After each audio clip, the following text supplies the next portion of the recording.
right now here on Real America's Voice. Unfiltered. These people are domestic terrorists. And unapologetic. We're here to take a stand for God and country. Let's feel good, doesn't it? America's Voice Live starts now.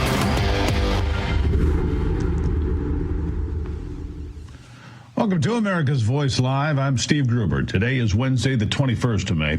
Let's get to the day's top stories. As always, thank you for spending part of your day here with us on Real America's Voice. We truly appreciate it. First, the big, beautiful bill. Reports say that the House of Representatives could vote on it as early as later today. Will the vote happen before Memorial Day, or will we have to wait longer to see this bill get voted on? We'll bring on a member of Congress to discuss that in just a few minutes. Also, earlier today, President Trump met with the president of South Africa, Cyril Ramaphosa, to discuss claims of genocide targeting white South African farmers primarily. It was quite an exchange. We'll tell you about how that unfolded. And then later, SCOTUS has allowed the Trump administration to continue the prospect of ending legal protections for Venezuelan immigrants. Another big win for the Trump administration as they continue to roll full steam ahead with ejecting anybody who doesn't belong here. We'll get to all of that coming up on America's Voice Live, but we start here. And I say it's time to find the answers to the very simple question: who was directing the use of the auto pen during Joe Biden's time in the White House? Who was doing it? It wasn't him, obviously. With each passing hour, it becomes increasingly clear that Joe Biden had little or no control over his own presidency. Look, regardless of how you look at it, Joe Biden was never president of the United States.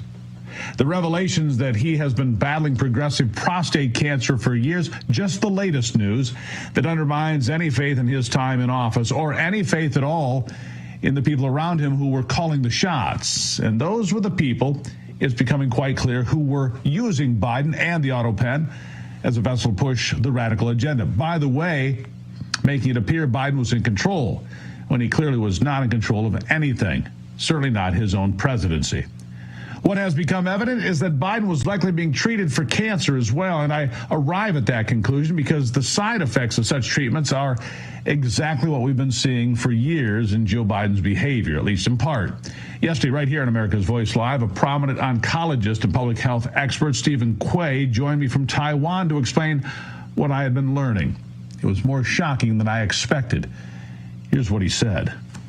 98% of the time, this kind of cancer will have been present for about 5 to 7 years. Easily detectable, as you say, with a blood test, PSA, easily detectable with a digital rectal exam. He's going to have symptoms getting up at night to urinate and other sorts of things. So it's highly likely that while he was campaigning and during his entire tenure as president, he had prostate cancer. Interesting speculation is whether he was being treated for it during that time. One of the major treatments is called ADT, or androgen deprivation therapy, blocks testosterone. Two major side effects are cognitive decline and falling down. So almost 40%. Say that again. I want you to take a moment here, doctor. I want to circle that. The cure or the treatment for prostate cancer results in side effects. I want you to say that slowly and for great effect. Go again, please. Okay, so which testosterone is driving the prostate cancer? You want to block testosterone. When you block testosterone, lots of things happen in other parts of the body other than the cancer.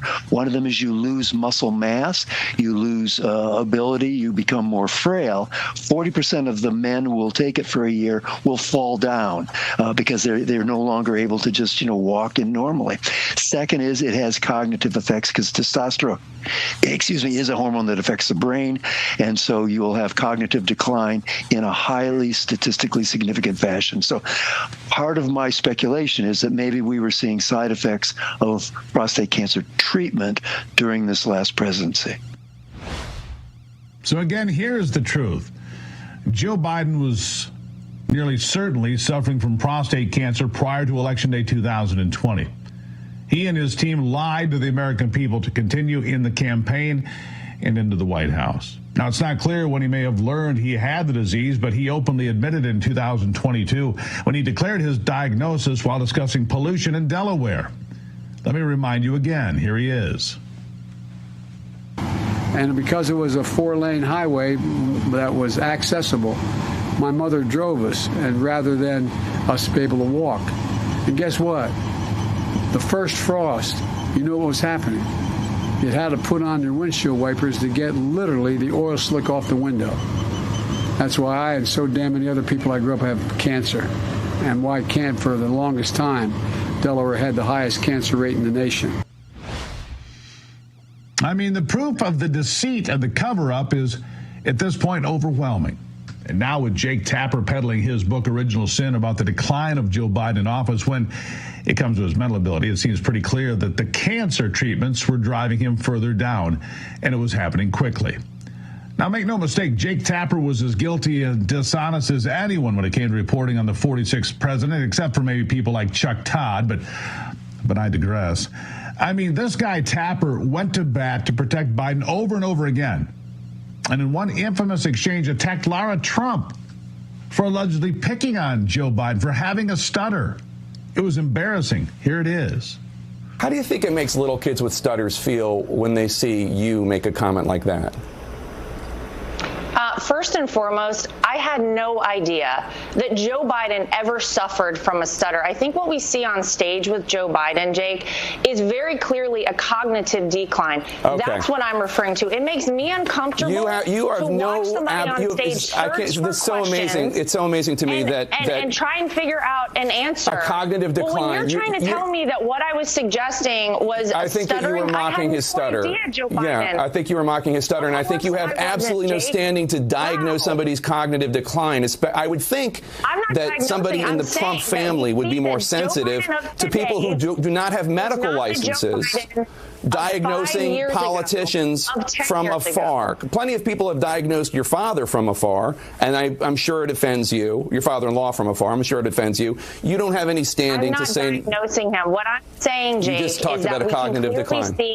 That Joe Biden I have one last question for you, Laura. You can't times on stage, and it's very concerning to a lot of people that this could be the leader of the free world. Okay. That is all I'm saying. I genuinely feel sorry for Joe Biden. I appreciate it. I'm sure it was from a place of concern. We all believe that. Yeah. How condescending. How smug. Tapper, the guy now peddling the book, as he did things like that. Of course, not many people had ever heard about Joe Biden's stutter. I never had. It came as an all too convenient canard to hide behind. Another typical Democrat move. You just go to you can't pick on the crippled kid. You can't pick on the crippled kid, and by the way, I can say that because yours truly was born with a serious birth defect, so if the word crippled bothers you, I don't care. Get over it, or walk a few miles in my always broken shoes, all right?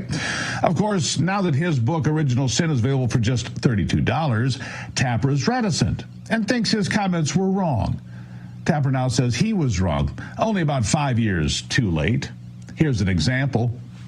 Would you have handled it differently? Of course. Of course. I mean, on a conversation about aging, what Laura Trump said aged well, and what I said aged poorly, 100%.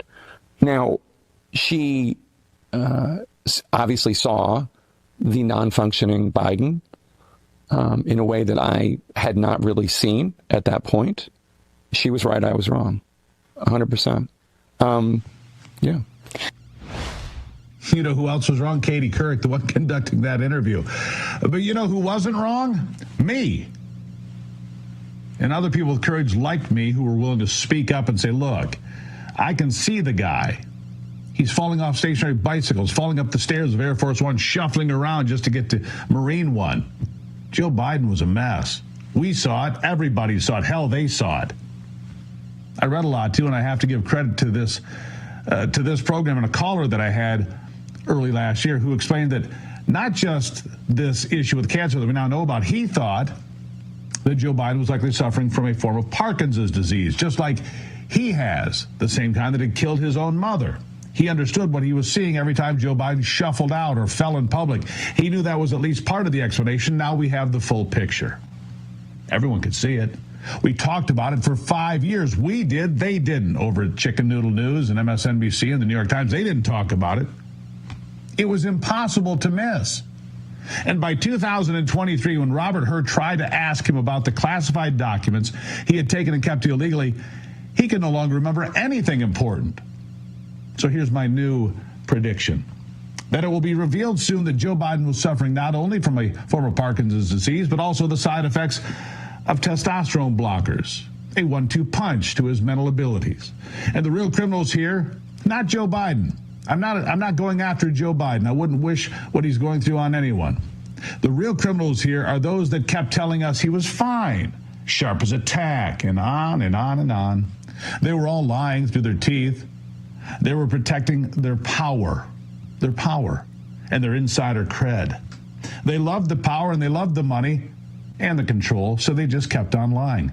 No matter how bad it was or how often the president was wandering around the White House at midnight naked and disoriented. Here's more. Does the president have the stamina, physically and mentally, do you think, to continue on even after 2024? Don, you're asking me this question. Oh my gosh, he's the president of the United States. I can't even keep up with him. The most difficult part about a meeting with President Biden is preparing for it, because he is sharp, intensely probing, and detail-oriented and focused. I can testify because I've been working very closely with this president for the past 2 years. I've been knowing him for 30 years. And I'm telling you, this guy's tough. He's smart. He's on his game. Oh, come on. We had to stop it there before I choked. I'm hoping that we will now dig down, find the truth, all of it. We deserve to know if the guy carrying the nuclear football was also carrying around a terminal disease that reduced his mental function to a point that he could not only not consent to signing a bill, he couldn't consent to nuclear war. How were they pulling that off exactly? Here's the deal. Anyone who helped perpetuate and perpetrate that fraud on America must be held accountable. In fact, if it's found they willfully hid the cancer diagnosis and a likely Parkinson's diagnosis, I would say that is clearly criminal behavior that should land these people, all of those people. And I mean anyone who helped pass that fraud on America, that should land those people in prison for a very long time. In fact, I think they could get a ticket straight to El Salvador, for all I care, for some real atonement for their sins against America. President Trump was very polite in his comments, reflecting on it. Here's an example. Do you want to respond to President Biden being diagnosed with cancer? Are you going to call your predecessor?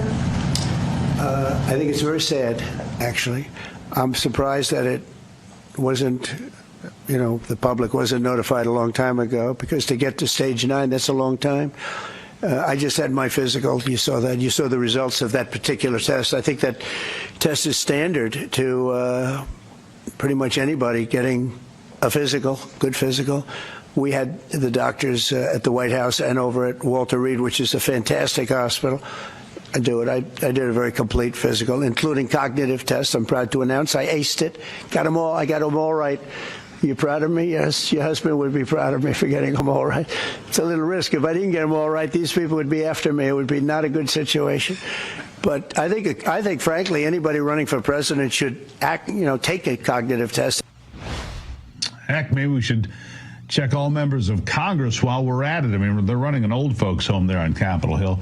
And I agree, they should all be tested, but more than that, those that hid the truth and created the biggest scandal in American political history must be held to account, no matter how long it takes and no matter who gets caught. Here's what President Trump put out on Truth Social yesterday, by the way, and I'd like to share it with you. Joe Biden was not for open borders. He never talked about open borders, where criminals of all kinds, shapes, and sizes can flow into our country at will. It wasn't his idea to open the border and almost destroy our country and cost us hundreds of billions of dollars to get criminals out of our country and go through the process we are now going through. It was the people that knew he was cognitively impaired and that took over the auto pen. They stole the presidency of the United States and put us in great danger. This is treason at the highest level. They did it to destroy our country. The Joe Biden that everybody knew would never allow drug dealers, gang members, and the mentally insane to come into our country totally unchecked and unvetted. All anyone has to do is look up his record. Something very severe should happen to these treasonous thugs that wanted to destroy our country but couldn't because I came along, make America great again. I agree. Hold them accountable. Every single one. Coming up after the break, the House of Representatives could be voting on the big, beautiful bill at any point in the time between now and Sunday. If not, we have to wait a bit longer, maybe closer to the 4th of July. Details straight ahead on ABL.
On Tuesday morning, President Trump made an appearance on Capitol Hill where he gave Republican lawmakers a pep talk amid an impending House vote on his call for one big, beautiful bill.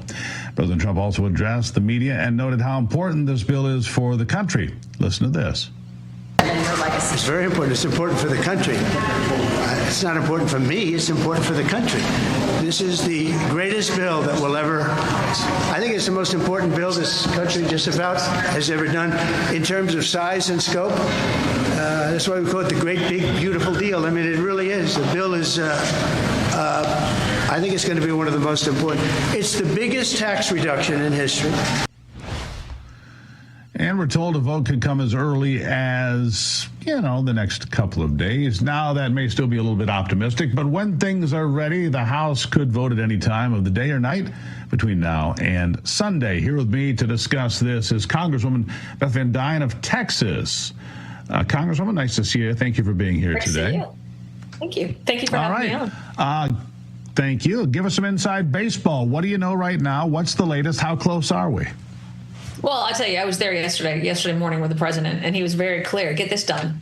We can argue SALT provisions later. What New York, California are complaining about, we can argue about this later. If you want to see cuts in the spending, we can do that with a rescissions package. We can get this stuff done, but we need to have this package and we need to have it now. We are trying to provide some kind of consistency to especially American small business owners and job creators, that we have a tax plan, we have a tax code, and we do have our backs up against the wall. There's a number of these provisions, whether or not it's expensing or research and development or depreciation, that expire at the end of this year. So we've got to allow some sort of security for these businesses to be able to understand that they can still invest in their businesses and in their employees.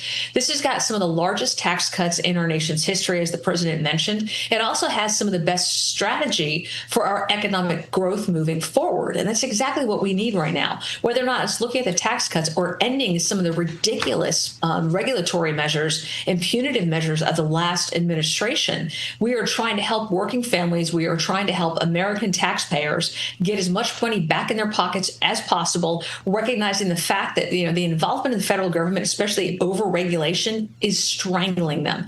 This bill, while not perfect, I fully admit that, is a very good first step. I think we passed this, and we're going to move it forward to fix it.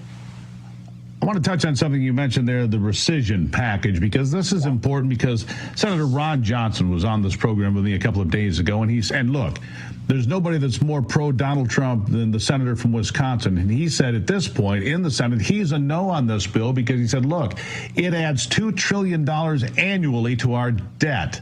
He says that's $20 trillion over 10 years, which would push us to close to $60 trillion of national debt. He said it's unsustainable. What is it going to take, Congresswoman, to convince not just Ron Johnson, but other members that are worried about the spending here, to convince them that, yes, we can come back with rescission updates to make sure this spending doesn't go out of control? Look, I was one of 32 members that signed on to a letter to the president and to leadership saying that I would not sign into a bill that added to our deficit. We had to be able to identify cost cuts at the same time if we're going to have this kind of a package, and we did that. There's two ways to get out of our debt. One is to cut government spending, which we absolutely need to, and I am 100% for. I've been pushing it ever since I got elected. The second way is to grow the economy, because every single time that we have had tax cuts for businesses, we've actually seen that their revenues has increased. When we passed the Tax Cuts and Jobs Act 2017, we saw a remarkable growth in the economy. And the numbers that we're looking at from the CBO's office do not take that into account, that when you allow businesses to have more of their money, they're going to invest it in the future growth, and you're going to see revenues, tax revenues actually increase, which would help pay off part of the deficit. So there's a balancing game here, and it's a very precarious bill. For as much as the Sol folks are trying to fight to get more money for their people out of it, you're going to have the fiscal hawks who are saying, look, every single dollar you add over here, you're going to have to take off someplace over there. So right now, I know that we've got a House Freedom Caucus that's negotiating with the White House. I have them in my prayers. I hope they get the best deal they possibly can. I'm going to support it, but we need to move forward and get this bill done so that we can see the rescission package, so that we can see what else we're going to be able to do with appropriations. Those are bills that are going to directly affect how much our government spend is, and I'm willing to attack them aggressively. Yeah. On balance, Congresswoman, I agree with you, because if this bill doesn't go through, the chance of getting it through piecemeal is not likely. I mean, you're not going to get this chunk and that chunk. It'll just get jammed up all the way through. And if this bill is not put through, the entire Trump agenda will be in jeopardy of sinking, and then the midterms become a problem, and then it could be a lost presidency when you have all of this opportunity. So on balance, I agree with you. I'll give you the last word here. What do you think it's going to take, and do you have a timeline on when you think this might actually get a vote on the full floor? Well, originally we were supposed to vote last night. We're supposed to vote again this afternoon. We're supposed to vote tonight. It's right now stuck in rules. And I understand there's about 400 amendments that they're debating right now on the Rules Committee. So it's got to get out of rules before we can vote on it. I am still optimistic that a deal can be struck. I think, every one of our GOP conference members understands how important this bill is to pass. Right now, they are trying to tweak it to do the best for their districts. Those of us who are fiscal hawks want to see government spending cut. I think we can do that in this bill. But I'm also a member of the Texas delegation, and recognize that not only are we talking about regulations, tax cuts, providing more money for people in their pockets, but we're also looking at supporting this administration's fight to protect our borders. We are in a very serious situation right now. I know Tom Homan, Kristi Noem, everything that they're doing at our borders, we need to make sure that they are getting the resources that they need to continue that fight. And I'm 100% for it. All very important. I agree with you across the board on that. All right. Congresswoman, you come back anytime. Really appreciated the conversation. Have a great Memorial Day weekend, and I hope you'll have some good news to take back to the district. Hopefully I'm home for it. Hopefully I'm home for it. So you take care. Thank you. Hopefully. Thank you. She's terrific. All right. After the break, President Trump met with the president of South Africa, Cyril Ramaphosa, to discuss claims of genocide targeting white South Africans. Details. It got a little dicey in there. Get serious or get out, I think was the message. I'll be right back.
ago, President Trump welcomed South Africa's President Cyril Ramaphosa to the White House, where the two leaders discussed claims of genocide in South Africa of white farmers.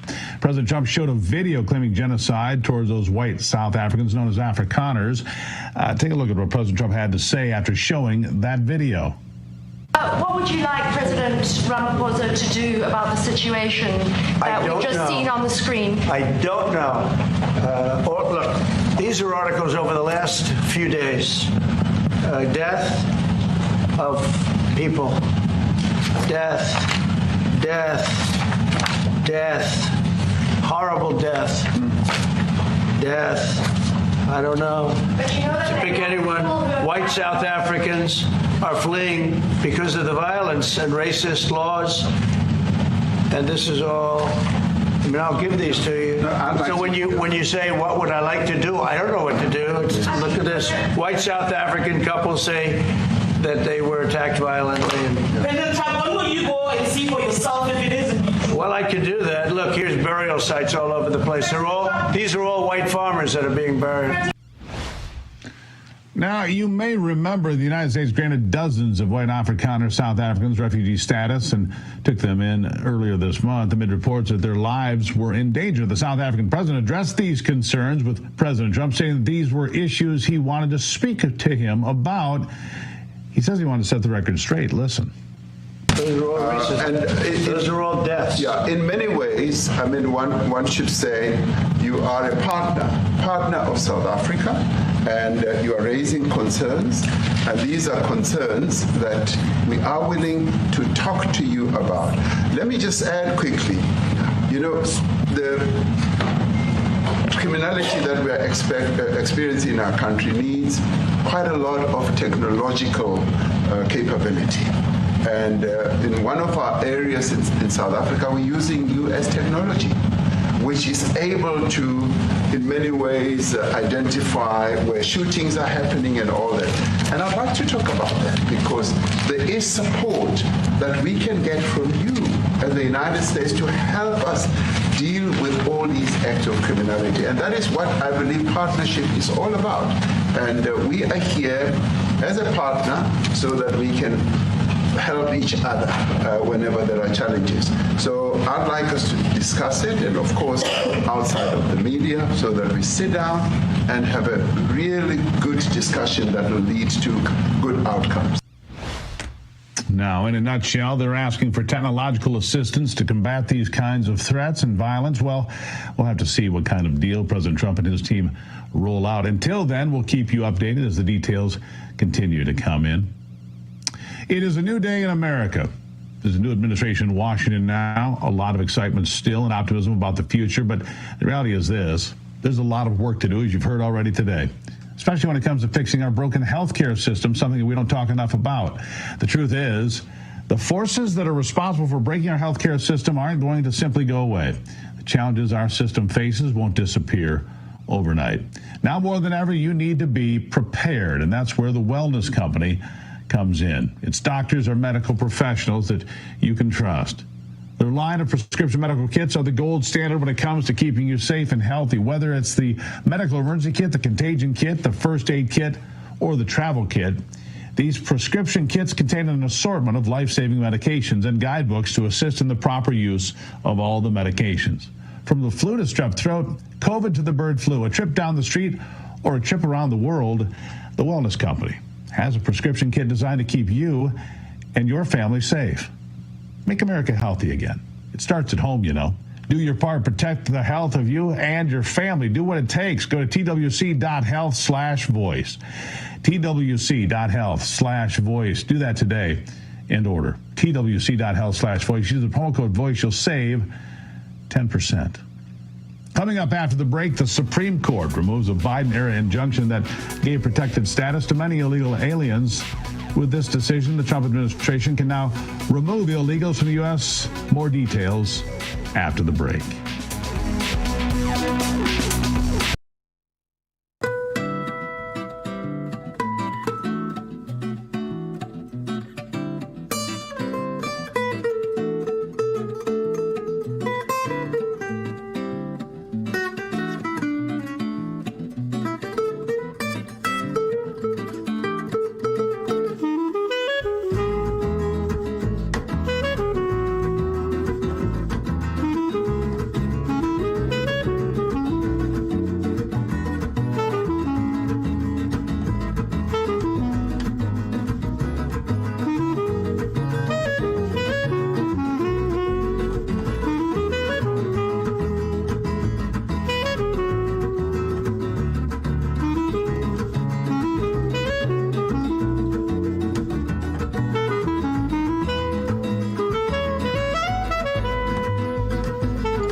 administration as the Supreme Court approves Donald Trump to continue seeking the removal of protected status of about 300,000 to 500,000 Venezuelan immigrants. It depends on who you ask as to how big the number is. During the Biden presidency, many immigrants came into the country and were granted a temporary protected status, TPS, meaning that immigrants could just stay without any concern for the law. But this decision for the nation's high court spells trouble for the program, as President Trump will surely push to abolish it. Further comments from the decision come from U.S. Solicitor General John Sauer, who argued that the lower court's injunction preventing President Trump from removing immigrants was an overstepping of authority. Now, with this hurdle removed, President Trump can continue to deliver on his promise of keeping the border safe, hopefully with less pushback, but I don't know if we'll see that. Here to discuss it all with me is the senior legal fellow at the Heritage Foundation, Zach Smith. Zach, nice to see you here today. Look, it's been a mixed bag. One day Trump loses, the next day Trump wins. One day Trump loses, the next day Trump wins. It's kind of, it's schizophrenic out there in the courts these days, but I think if it follows the proper course, Donald Trump has the authority to run the executive branch. I don't see how the Supreme Court, even with its activist judges, can possibly come down on the wrong side of this, but I've been wrong before. What say you? Well, thanks for having me on the show this afternoon, Steve. Oh, look, you're absolutely right. President Trump, any president, has the right to run the executive branch of government as he or she sees fit. Unfortunately, we've had Congress, we've had the courts, we've had unelected bureaucrats trying to impinge and impair the president's ability to do just that. Now, this recent decision that you mentioned, as well as several other recent decisions by the Supreme Court, don't actually get to the merits of many of the very important issues that President Trump has tackled. They don't get to the merits of birthright citizenship. They don't get to the merits of this TPS program. All they're dealing with are certain procedural issues. Specifically, the Supreme Court is being asked to decide whether a single federal district court judge, there are over 680 of them today, can essentially dictate nationwide policy to the president of the United States. Now, I think the answer to that is fairly clear. It's no. A single federal district court judge cannot do that. And yet we've had numerous federal district court judges, particularly in left-leaning liberal blue states, that are seeking to do just that. And that's why the Supreme Court is having to step in and issue so many of these decisions, slapping down many of these attempts by these lone federal judges. Yeah. So this was a good win, a good first step. Yeah, it's a good first step, and we see, like I say, a mixed bag. Sometimes it seems pretty obvious the Supreme Court goes the wrong way. I think Amy Coney Barrett is suspect at best at this point in the conversation. But I want you to give me your understanding, because here's my understanding of federal district court judges. It's a local judge, in effect. I mean, how can we, and this happened, how can you have a federal district judge in Louisiana order the Trump administration to pay money to Ivy League schools? This is such an easy example. Yeah. I'm pretty sure there's no Ivy League schools in Cajun country. I didn't see one on the bayou. Maybe I missed it, Zach. Help me out here. But there's not an Ivy League school in Louisiana, and yet that judge is ordering the Trump administration to continue paying federal dollars to Ivy League schools. How is that even possible? Right. Well, I would say Louisiana is probably better for not having any Ivy League schools on the bayou there, with a lot of the radical policies coming out of the Ivy League. But you're absolutely right. Look, this power that federal judges are asserting today is something that's been unknown throughout most of our nation's history. Think about it. Right. Typically, judges are tasked with resolving the disputes between litigants, and they can order those litigants, a plaintiff, a defendant, to do or not do certain actions. What federal judges cannot do is order third parties, individuals who are not part of the suit, to take or not take some actions. That's why this power is so broad. That's why this power is so dangerous. That's why the framers of our Constitution would have been horrified by these attempts to issue nationwide injunctions. So where do we go from here? Look, this is going to end up, birthright citizenship. We just saw this argued in front of the nation's high court because it's been hit with injunctions. Different executive orders removing people from this country have run into executive nationwide injunctions and so forth, requiring them to return, for example, return the prisoner from El Salvador and all sorts of other things. It's just gamesmanship. It's legal gamesmanship. I don't know how else to look at it. And it's infuriating to the people that voted for Donald Trump, because the country voted to secure the borders. The country voted to throw the people out of this country that did not come here and get lawfully vetted and lawfully admitted. I mean, that's what the country voted for, yet these judges think that they can overrule 77.5 million American voters. That's where the rub is. Well, I think you're hearing increasing frustration from many Americans, rightfully so, over many of these judges issuing these very broad injunctions, which they likely lack the power to do. So the good news is the Supreme Court is starting to step in and strike down some of these particularly egregious injunctions. I'd also say pay attention to what's happening in Congress. We've seen Chuck Grassley, the chairman of the Judiciary Committee, saying he's considering legislation to strip the judges of some of their power to issue these very broad injunctions. We've seen Mike Lee from Utah issuing similar statements as well. And so I think more and more politicians are recognizing that this is a very real problem and that they have to take action to address it. Yeah, absolutely true. Zach, greatly appreciate you being here. I hope you have a terrific Memorial Day weekend. We'll keep following the action in court because I don't think it's going to die down anytime soon. Thank you. Right. Thanks for having me on. Take care. All right. Don't go anywhere. The program will continue after a quick commercial break. This is America's Voice Live.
The United States is reportedly trying to broker a 2-month ceasefire and release the remaining hostages still in Gaza. Can you believe it? They're still there since 10/7/2023. However, Hamas has denied agreeing to this unless some demands are met. Hamas representatives stated that they would want a ceasefire to lead to a permanent end to the war. And with the lives of the remaining hostages at stake, all sides are in a predicament. While reports are still coming, U.S. Special Envoy Steve Witkoff is said to be involved with this negotiation, all while Israeli forces have a new unit mobilizing in Gaza. And with that, we can only hope that a ceasefire is successful and sometime soon. Here to talk with me about this is foreign policy expert and a board member at Columbia University School of International and Public Affairs, Harley Lipman. Harley, thank you for being here. A pleasure.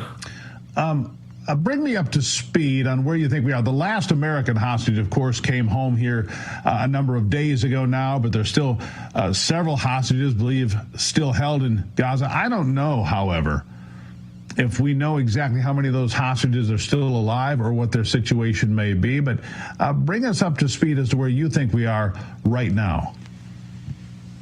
There are 54 hostages in Gaza. The speculation is that about half are still alive, that we've seen proof of life. And one of the areas that is being discussed right now is humanitarian aid into Gaza. And the problem with that is that this is how Hamas funds the war. They get this huge influx of humanitarian aid. They steal most of it for themselves and their terrorist fighters, and then they sell the rest to the Palestinian people to make money. And by keeping this going, it only prolongs the war. So, you know, what is that expression? You know, no good deed goes with, you know, no good deed goes unpunished. While on the surface, it sounds like this is something that should be done. You have France, England, and other nations, Canada, criticizing Israel. They're looking to impose sanctions on Israel if they don't let in more aid. But they don't deal with the root of the problem. They don't deal with the fact that Hamas, an organization that is a radical jihadist, hates America, hates Israel, kidnapped, tortured, sexually assaulted women, attacked elderly, and kidnapped children, are holding these hostages. What nation would accept this after a year and a half? So I think that's really the challenge. And if you don't let Israel finish the job, because everybody thinks a ceasefire is really what's needed, they'll come back again. It's like keeping Nazi Germany in power at the end of World War II. The only way you have resolution is when one side surrenders and is defeated. And then the fighting stops and the war is over. Yeah.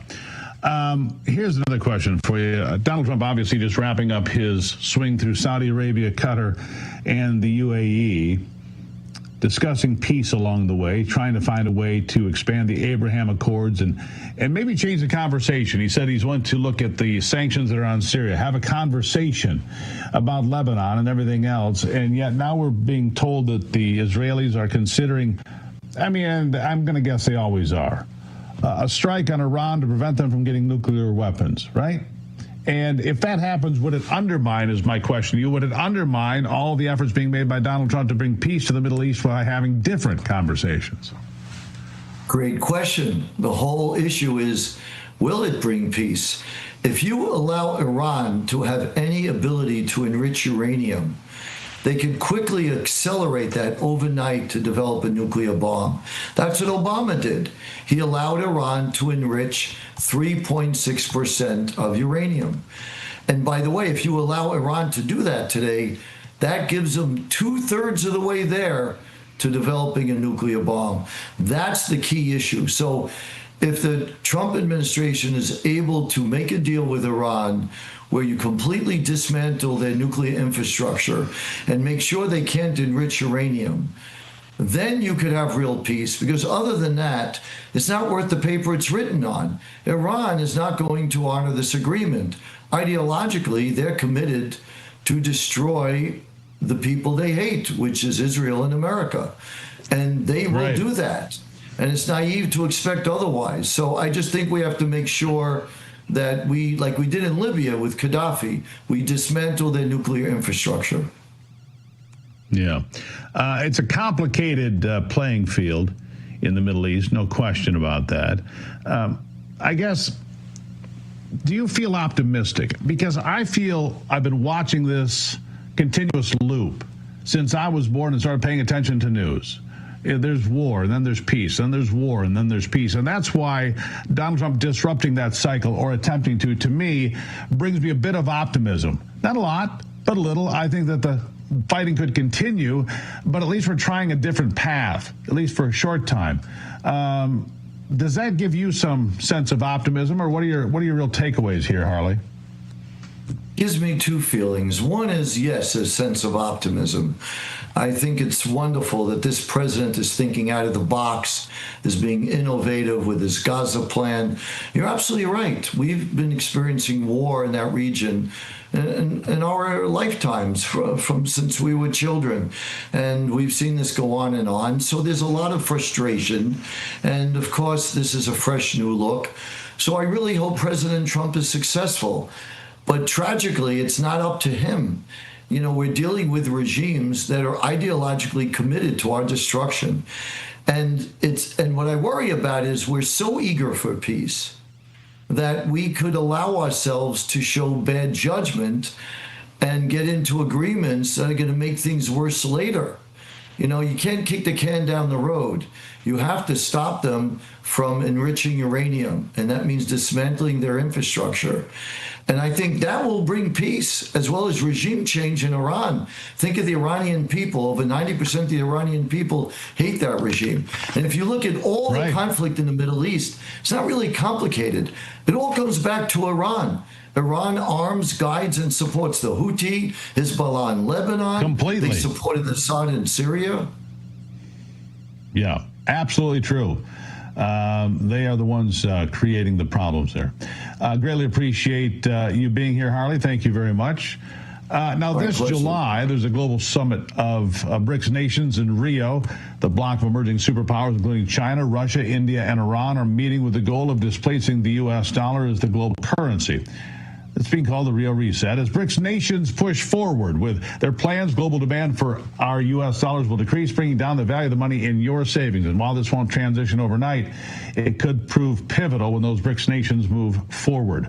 Learn if diversifying your savings into gold is right for you and right now. Birch Gold Group can help you move your hard-earned savings into a tax-sheltered IRA in precious metals. Claim your free information kit on gold by texting America to 989898. They have an A+ rating with the Better Business Bureau, tens of thousands of satisfied customers. Let Birch Gold arm you with a free, no-obligation information kit on owning gold before July and the Rio Reset. Text America to 989898. Do that today. After the break, a story that reminds us of how wonderful America is, plus your answers to our America's Voice question of the day.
What makes America wonderful? We do it every day in the hopes of putting a smile on your face to remind you just how great this country truly is. The story comes to us from Staten Island, New York, where a bodega owner is giving kids free food based on good grades. The owner, Will Asiwi, also known as Island OCK on TikTok, has been going viral for rewarding local students with food and snacks from the bodega for every good grade on the report cards. Nice work there. Several videos of the TikTok page showcase kids delightfully bringing in their report cards to the owner, who checks to make sure that the report cards are accurate. And once everything looks good, the kids walk out of the bodega with several items, including snacks and common grocery items like milk and eggs, and sometimes even some cash. Instilling the value of maintaining good grades is something that is important, since the future of America lies within these kids, and stories like these surely show how wonderful America truly is. Nice work there. We need more of that. That put a smile on your face. All right, here's the question of the day, AVL. What are your thoughts on President Trump's announcement of the Golden Dome missile defense system? But ask you. At one time, it would have been unheard of talking about this country defending itself from an attack, but times have changed. Thank you, President Trump. Barbara Davis. Unfortunately, it may be necessary. Linda Ann Blake. After all the years of false statements that we had a protection system, so glad the truth is out and we're getting the Golden Dome. Reva Rice, considering he has been the only president we have had that pulls no punches with the troublemaker countries and the New World Order, World Health Organization bozos, we need it yesterday. Excuse me. Linda Herndon White writes, it is past time. Thank you, Mr. President Trump. Craig Corey writes this, more ravings of a mad lunatic. Oh, I see. Defending America is the ravings of a lunatic. Okay. Tony Rocha, way to go, President Trump. Kirsten Davidson Norwood writes this, why didn't we have one before? Israel had one. Why didn't the United States? Fine question. We're rectifying that. And Tim Paul shares this. Pretty sure he's about to piss somebody off. Well, it's possible. I'm okay with it. I don't mind. You know, if you're right, you're right. Stand up. Speak up. Be heard. All right, that's going to do it for today. Don't forget to start your day right here every day at 6 a.m. as I kick off the broadcast day on Real America's Voice with me on the Steve Gruber Show. Make sure you follow me today on X and Truth, Instagram, and all those great places. And then join me back here after the show tomorrow morning for, you guessed it, America's Voice Live.